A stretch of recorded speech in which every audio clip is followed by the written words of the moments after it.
Hello students, welcome in this session of topology. पिछले term पर हम लोगों ने कॉम्पैक्ट स्पेस का टॉपिक शुरू किया है और मैंने कॉम्पैक्ट स्पेस, कॉम्पैक्ट सेट, इन सब की डेफिनेशंस आप लोगों को एक्सप्लेन की है, उनके एग्जांपल भी एक्सप्लेन किए हैं। तो हम लोग इसी टॉपिक को कंटिन्यू करेंगे। आज हम कॉम्पैक्ट सब स्पेस की थ्योरम करेंगे।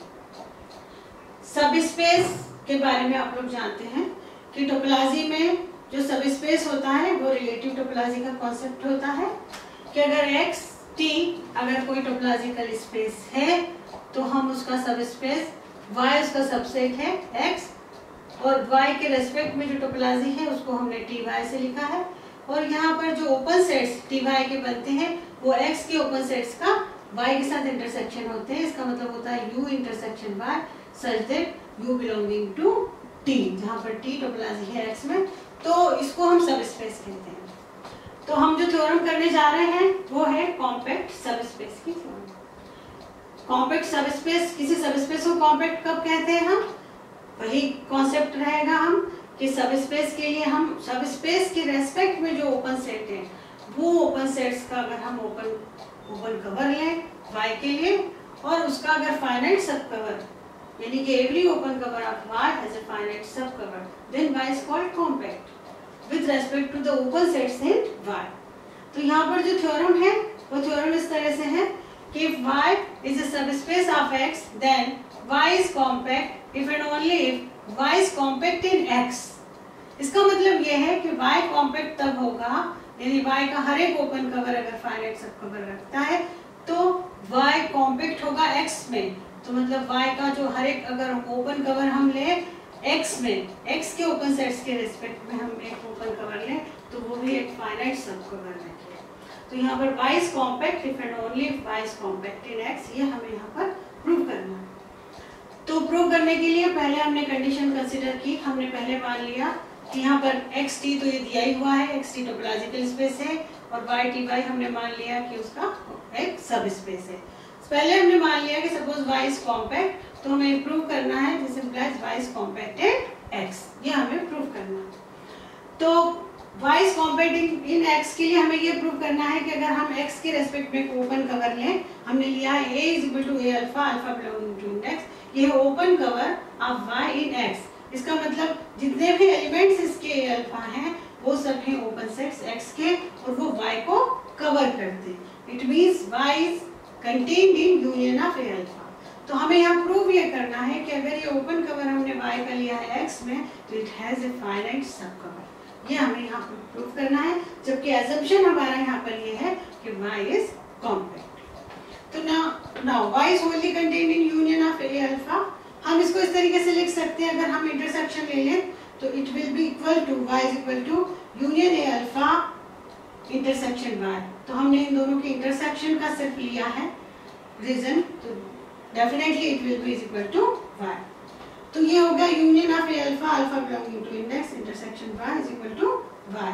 नाउ हम डिस्ट्रीब्यूटिव लॉ से इसको इस तरह से लिख सकते हैं, union a alpha intersection y, alpha belonging to index. अब ये है यूनियन उन सेट्स का जो सेट है a अल्फा इंटरसेक्शन y से, जहाँ पर अल्फा बिलोंगिंग टू है इंडेक्स सेट। तो अगर हम ये कलेक्शन लें, जिस कलेक्शन का ये यूनियन है वो कलेक्शन इस तरीके से है, उसको हमने a डैश से लिखा है कि a dash is equal to a alpha intersection y, जिसको हमने a अल्फा डैश से लिखा है, alpha dash such that alpha belonging to index. तो ये कलेक्शन बना और ये कलेक्शन किसको कवर कर रहा है, y को कवर कर रहा है। तो this is open cover of y।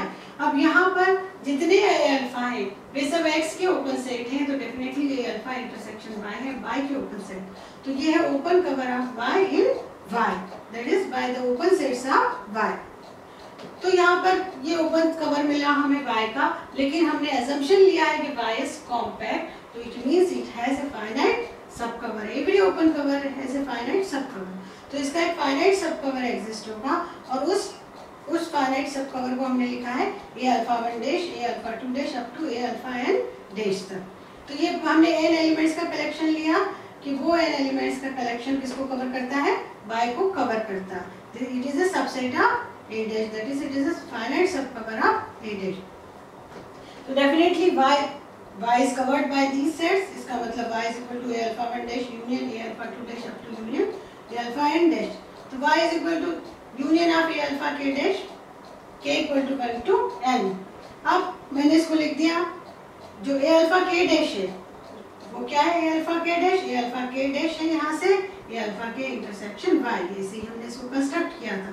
तो this is equal to union k equal to 1 to n a alpha k intersection y. तो इसका मतलब क्या है, ये इंटरसेक्शन है y के साथ, तो हम इसको यहाँ पर एलिमिनेट कर सकते हैं. तो इसका मतलब y is wholly contained in k equal to 1 to n a alpha k. तो ये n एलिमेंट्स किसको कवर कर रहे हैं, y को कवर कर रहे हैं.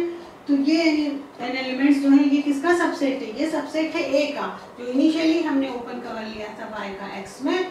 तो हमें उसका भी एक फाइनाइट सबसेट हमें इस तरह से मिल गया जो y को कवर करता है. तो इट मींस कि इट हैज ए फाइनाइट सब cover of y, that is y is compact in x. तो हमने यहाँ पर ये प्रूव किया कि अगर y कॉम्पैक्ट है तो y कॉम्पैक्ट होगा x में. अब इसका कन्वर्स पार्ट प्रूव करेंगे कि y is compact in x then y is compact. तो इसका मतलब तो अब आप लोग समझ ही चुके हो कि y is compact in x का मतलब है कि ये दिया हुआ है कि अगर y की ओपन कवर हम लें x में तो उसका फाइनाइट सब कवर एग्जिस्ट होगा. हमें प्रूव करना है यहाँ पर कि y is compact.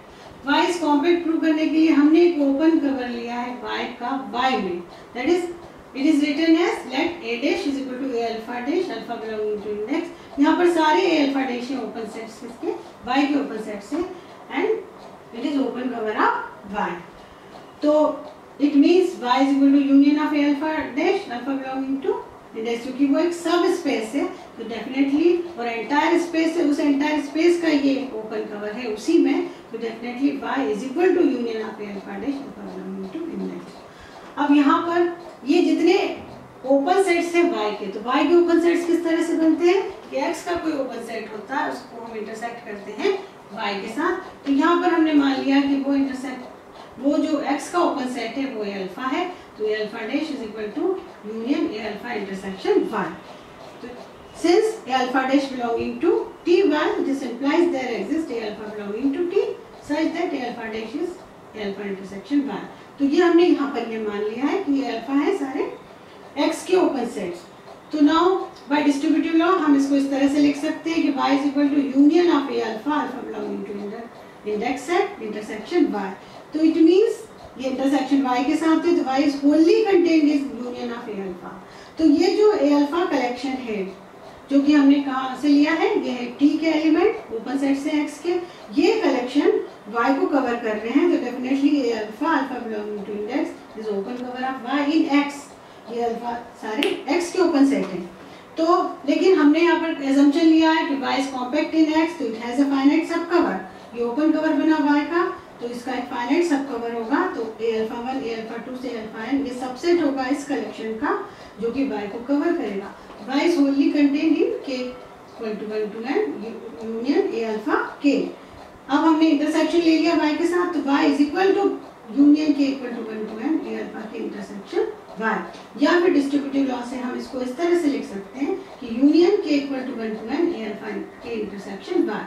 अब a alpha k intersection y ये ओपन सेट्स बन गए y में, तो इसका मतलब y is equal to union k equal to 1 to n a alpha k dash.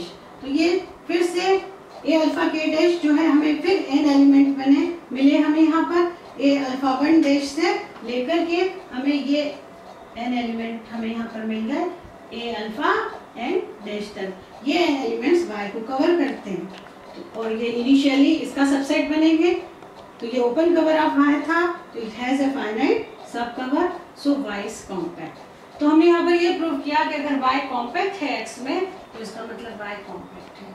तो ये कॉम्पैक्ट सबस्पेस की थ्योरम है कि कोई सबस्पेस अपनी रिलेटिव टोपोलॉजी में कॉम्पैक्ट होता है if and only if it is compact in entire space.